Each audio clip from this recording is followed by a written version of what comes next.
कोई भी कंपनी का अगर आप ऑडिट रिपोर्ट देखेंगे तो ना आप एक चीज जरूर देखने को मिलेगा आपको, ये एक सेक्शन जो कि है इन्वेस्टमेंट्स का। अंडर इन्वेस्टमेंट्स अगर आप देखते हैं देन आप देख पाएंगे कि हर कंपनी म्यूचुअल फंड्स में इन्वेस्ट जरूर करते हैं। और अगर आपको म्यूचुअल फंड्स में गेन होता है उसे कहा जाता है कैपिटल गेन, उस पे आपका टैक्स लगता है। अब टैक्स दो टाइप का होता है, फर्स्ट है short term capital gain tax and next है long term capital gain tax. और ये डिफाइन किया गया है under section 111A and 112A of income tax act 1961। Welcome back guys, this is Rituraj और आज हम बात करने वाले हैं हर कंपनी म्यूचुअल फंड्स में इन्वेस्टमेंट करते हैं और सेल भी करते हैं। वो पूरा एंट्री कैसे आप रिकॉर्ड करेंगे टेली प्राइम में, वही है आज का topic of discussion.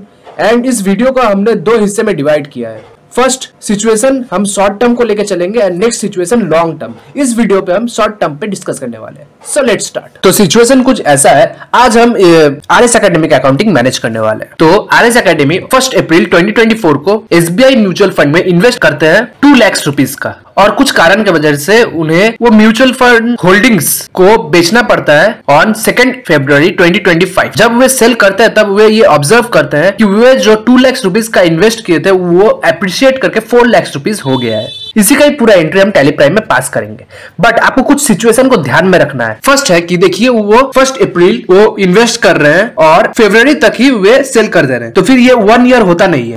One year के अगर नीचे हम अगर खरीद के सेल कर देते हैं तब वहां पर आपको एग्जिट लोड देना पड़ता है, और इस फंड के मुताबिक एग्जिट लोड है 1%। तो टोटल अमाउंट कितना है? टोटल अमाउंट है 4 लाख रुपीज। एप्रिशिएटेड अमाउंट को लेकर के टोटल पे आपका 1% एग्जिट लोड लगेगा ही लगेगा अगर आप 1 ईयर के पहले सेल कर देते हैं। तो 4 लाख का 1% होता है 4000 रुपीज। देन अगर आप 1 ईयर के पहले सेल कर देते हैं देन एक और टैक्स आपको देना पड़ता है, वो है short term capital gain tax, जिसपे आपको 15% गवर्नमेंट को पे करना पड़ता है, जबकि आप शॉर्ट टर्म में इसको रिडीम कर रहे हैं आपका म्यूचुअल फंड यूनिट्स को। आरएस एकेडमी ने कितना इन्वेस्ट किया था?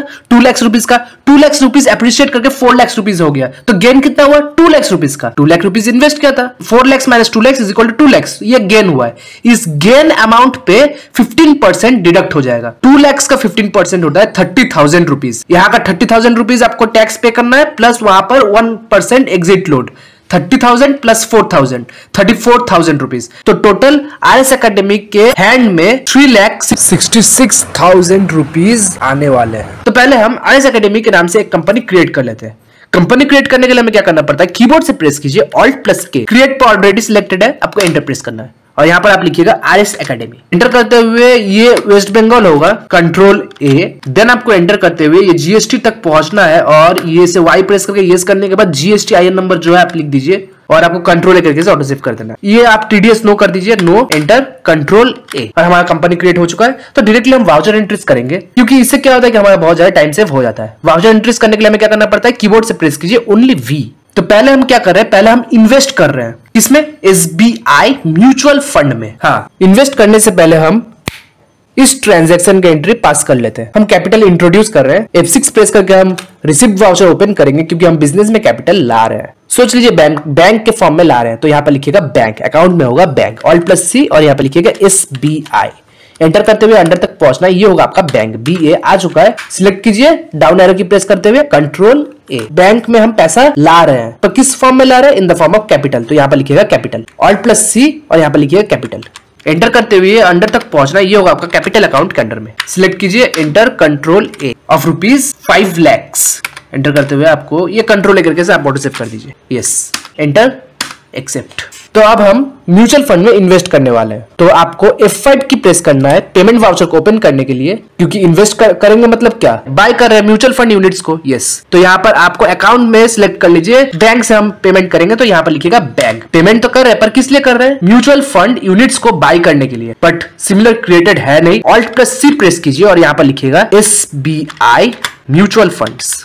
एंटर करते हुए अंडर तक पहुंचना, ये होगा आपका इन्वेस्टमेंट्स आ चुका है। आपको अप एरो की प्रेस करते हुए सिलेक्ट कर लेना है, एंटर, Ctrl+A। इन्वेस्ट तो कर रहे हैं, पर कितना कर रहे हैं? 2 लाख रुपीज का, लिखिए यहाँ पर 2 लाख, और आपको एंटर करते हुए इसे ये ई फंड ट्रांसफर में हम कर रहे हैं, यस। आपको सिंपली इस पे बैक स्पेस की प्रेस करना है, ई फंड ट्रांसफर को सिलेक्ट कर लेना है, एंड एंटर। फिर आपको एंटर करते हुए इसे कुछ मत करिए, आप इसे एंटर करते हुए एक्सेप्ट कर देना, इसे एक्सेप्ट कर देना है। अब हम इन्वेस्ट कर चुके हैं, 1 अप्रैल को इन्वेस्ट कर रहे हैं, ठीक है। देन अब हम सेल करने वाले हैं 2 फरवरी 2025। डेट चेंज कर लेते हैं, F2 प्रेस कीजिए, 2.2.25 कंट्रोल A। तो 2 फरवरी को हम उसको म्यूचुअल फंड यूनिट्स अपना होल्डिंग को हम सेल कर देंगे, राइट। पर उससे पहले आपको जो आपका कैपिटल गेन हुआ है, आपका जो इन्वेस्टेड अमाउंट पे जो आपको गेन हुआ है, एप्रिसिएशन हुआ है 2 लाख से 4 लाख रुपीज को, उसको आपको रिकॉर्ड करना पड़ेगा कि हमारा कैपिटल इतना गेन हो गया। हमारा जो कैपिटल हमने लगाया था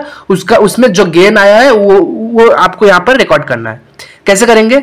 F7 की प्रेस कीजिए जर्नल वाउचर को ओपन करने के लिए, एंड तो डेबिट में होगा आपका एप्रिशिएट क्या किया है, हमने जिस म्यूचुअल फंड में इन्वेस्ट किया था वो एप्रिशिएट कर गया है, तो फिर वो आपका डेबिट में होगा क्योंकि उसी का ही वैल्यू बढ़ा है ना। यस, यहां पर लिखिएगा SBI म्यूचुअल फंड्स, एंटर। कितना एप्रिशिएट कर गया है? 2 लाख से एप्रिशिएट कर गया है। 4 लाख रुपीज अभी हो रहा है, हम इन्वेस्ट किया था 2 लाख, तो एप्रिशिएट कितना हुआ? 4 लाख माइनस 2 लाख, 2 लाख। यहां पर लिखिएगा 2 लाख, एंटर। आपको एंटर करते ही देखिए यहाँ पर करंट बैलेंस 4 लाख हो चुका है। ये होगा आपका, यहाँ पर ये क्रेडिट होगा, C एंटर। क्रेडिट में क्या होगा? क्रेडिट में होगा आपका unrealised gain on investments. Unrealised क्यों? क्योंकि हमने अभी तक बेचा नहीं है, बेचने से पहले जो एप्रिसिएशन हुआ है उसका वैल्यू हम यहाँ पर रिकॉर्ड कर रहे हैं, इसके बाद हम बेचने वाले हैं। तो फिर यहाँ पर Alt+C प्रेस कीजिए क्योंकि लेजर क्रिएटेड है नहीं, और यहां पर आप लिखिएगा unrealised gain on investments. Enter करते हुए अंडर तक पहुंचना है, और ये होगा आपका क्या है, एक तरफ से ये इनकम है, राइट। ये होगा आपका इनडायरेक्ट इनकम के अंडर में हम इसको रख सकते हैं, इनडायरेक्ट इनकम्स। और आपको कंट्रोल लेकर के ऑटो सेव कर देना है। और देखिए हमने गेन किया है 2 लाख रुपीज का, जो कि mutual fund, SBI mutual funds में वो रिफ्लेक्ट हो रहा है 4 lakh rupees. Got it? Yes. आपको एंटर करते हुए इसे एक्सेप्ट कर देना है। अब हम सेल करने वाले हैं। सेल करेंगे मतलब क्या? हमने जितना अमाउंट इन्वेस्ट किया था वो तो हमें रिटर्न मिलने वाला ही है, उसके साथ साथ उस पे जो, उस कैपिटल पे जो हमारा गेन हुआ है, मतलब हमारा इंटरेस्ट सोच सकते हैं, वो भी हमें एक साथ मिलने वाले हैं। तो 2 लाख हमारा गेन हुआ है और 2 लाख मैंने इन्वेस्ट किया था। 2 lakh plus 2 lakh is equal to 4 lakh, मुझे ये मिलने वाले हैं। कंपनी के लिए क्या है? इनकम है, राइट। और इनकम रिलेटेड ट्रांजैक्शंस हम रिकॉर्ड करते हैं रिसिप्ट वाउचर में। F6 प्रेस करके हम रिसिप्ट वाउचर ओपन करेंगे। अकाउंट किसमें मिल रहा है? SBI बैंक में मिलने वाला है, इसलिए यहां पर लिखिएगा बैंक SBI, एंटर। और यहां पर अच्छा, आप एक काम कीजिए, आप इसको ये सिंगल एंट्री मोड से डबल एंट्री मोड में कन्वर्ट कर लीजिए। यहां पर देखिए चेंज मोड का ऑप्शन है, आपको इस पर क्लिक करना है एंड ये डबल एंट्री को सिलेक्ट कीजिए, एंटर। अच्छा, क्रेडिट मतलब क्या? किससे हम पैसा तो उठा रहे हैं? किससे उठा रहे हैं? म्यूचुअल फंड से उठा रहे हैं, उसी को हम सेल करके हमें पैसा मिलेगा। यस, तो आप यहाँ पर सिलेक्ट कीजिएगा म्यूचुअल फंड, ये आपका क्रेडिट होगा। कितना हम उठाने वाले हैं? जितना पूरा टोटल अमाउंट। करंट बैलेंस पे देखिए 4 lakh rupees, invested plus gain amount 4 lakh, enter. अब देखिए ये 0 हो चुका है, ओके। अब यहां पर ये क्रेडिट होगा एंड डेबिट में होगा आपका SBI तो होगा ही, उसके पहले हमें एग्जिट लोड भी पे करना है और STCG short term capital gain tax वो भी पे करना है। ये एग्जिट लोड और STCG जो डिडक्ट होने के बाद जितना अमाउंट होगा वो हमारा इनकम है, वो हमारे बैंक अकाउंट में डायरेक्ट आ जाएगा। तो एग्जिट लोड पहले हम ये कर लेते हैं, लेजर क्रिएटेड है नहीं, Alt+C प्रेस कीजिए और यहां पर आप लिखिएगा एग्जिट लोड। एंटर करते हुए अंडर तक पहुंचना है। ये होगा आपका इनडायरेक्ट एक्सपेंसेस के अंडर में EX, ये आपका एक तरह से एक्सपेंस ही है। यस, ये एक्सपेंस इनडायरेक्ट है, एंटर। और आपको कंट्रोल लेकर के ऑटो सेव कर देना है। अच्छा, एग्जिट लोड मैंने आपको क्या बोला था?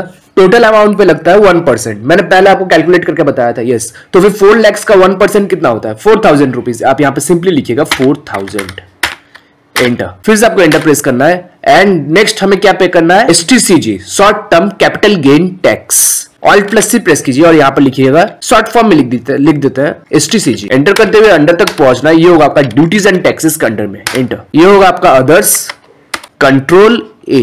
और short term capital gain tax किस पे लगता है? जितना हमें गेन हुआ है। कितना हमें गेन हुआ था? 2 लाख इन्वेस्ट किए थे और 2 लाख पे 2 लाख हमारा गेन हुआ था। 2 लाख का हमें 15% देना है अगर हम 1 ईयर के नीचे सेल कर देते हैं कोई भी यूनिट्स। यस, तो 2 लाख का 15% होता है 30,000 रुपीज। आप यहाँ पे लिख दीजिए 30,000, एंटर। और बाकी देखिए वो ऑटोमेटिकली कैलकुलेट कर चुका है 3,66,000 रुपीज, ये हमारे बैंक अकाउंट पे डेबिट होंगे। और आपको एंटर करते हुए इसे एक्सेप्ट कर देना। ये आप ई फंड ट्रांसफर सिलेक्ट कर लीजिए, एंटर, और आपको एंटर करते हुए इसे एक्सेप्ट कर देना है। आई होप मैंने आपको बहुत थोड़ा कुछ समझा पाया है। अगर आपको वीडियो पसंद आई हो तो आप लाइक करें, ज्यादा से ज्यादा शेयर करें। कोई भी टाइप का डाउट अराइज हो बेझिझक कमेंट सेक्शन में पूछ सकते हैं। मिलते हैं नेक्स्ट वीडियो में फिर कोई इंटरेस्टिंग टॉपिक के साथ, एंड नमस्कार।